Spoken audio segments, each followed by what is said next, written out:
இங்க ஒருத்தன் தண்ணி குடிச்சாலே எங்க இருந்தாலும் பாலைவனத்துக்கு டெலிபோர்ட் ஆயிடுவான். அவனுக்கு என்ன பண்றதுன்னே தெரியல.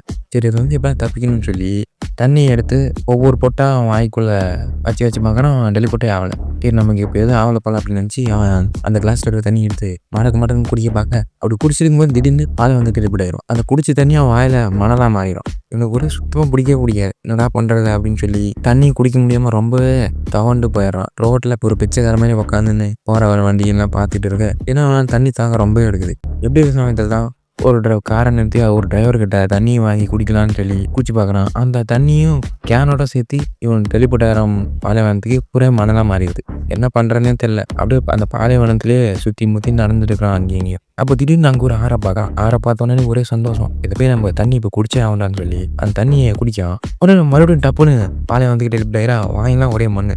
என்ன இலவடா இது அப்படின்னு சொல்லி மறுபடியும் அதே ரூட்டை கண்டுபிடிச்சி மறுபடியும் அதே ஆறுக்கு மறுபடியும் தண்ணியை அள்ளி குடிக்கும். உடனே மறுபடியும் டெலிபோர்ட் ஆயிரும். ஒண்ணுமே பண்ண முடியல என்ன அப்படின்னு சொல்லி அப்படியே ரோட் சைடாக நடந்து அவங்க காரை நிப்பாட்டி அவர்கிட்ட தண்ணி கேட்க அவனும் அதே மாதிரி கொடுக்க இவனும் நார்மலாக எடுத்து குடிக்கிறான். அப்படி குடிச்சவொடனே திடீர்னு டெலிபோர்ட் ஆகிறான். மறுபடியும் பாலைவனத்துக்கு உனக்கு ஒரே காண்டா இருந்து என்ன பண்றதுன்னு தெரியல. என்னடா இது தண்ணியை குடிக்க முடியாம எப்படிடா குடிச்சு காண்டில் இருக்க. அப்படியே அதே அந்த ரூட்டெல்லாம் சுற்றி அந்த ஆறுலாம் கடந்து மறுபடியும் ரோட்டுக்கு காரை நிப்பாட்டி அதே ஆள் தான் முன்ன போனோம்னே தான்.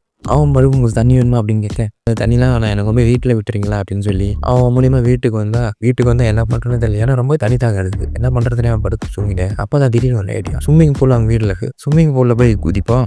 அப்போ எப்படி ரிப்போர்ட் ஆகாமல் அப்படி பார்க்கலாம்னு சொல்லி ஸ்விம்மிங் பூலில் போய் குதிச்சு அங்கே அதுக்குள்ளே இருக்கிற தண்ணி குடிக்கலாம் ட்ரை பண்ணுறாங்க பாருங்க. அப்போ திடீர்னு மறுபடியும் ஆளே வந்து எழுந்திரிச்சான். என்னன்னா என் வாழ்க்கை அப்படின்னு சொல்லி ரோடோரமாக உட்காந்து என்னால் ஒன்றுமே பண்ண முடியல அப்படின்னு சொல்லி கோமா உட்காந்துருக்க. அப்போ ஒரு லேடி அவங்க கையில் வாட்டர் பாட்டிலாம் நடந்து போயிட்டு இருக்க. நீங்க எனக்கு கொஞ்சம் தண்ணி குடிக்கிறீங்களா அப்படின்னு கேட்க அவ கண்டுக்காம நடந்து போவேன். அவ திடீர்னு டெலிபோர்ட் ஆயிடுறா. ஒன்னு இவனுக்கு புரிஞ்சது. இவன் சிரிக்க இவனுக்கு என்ன நடந்திருக்கும்னு தெரியும். ஏன்னா அந்த லேடியும் இதே மாதிரி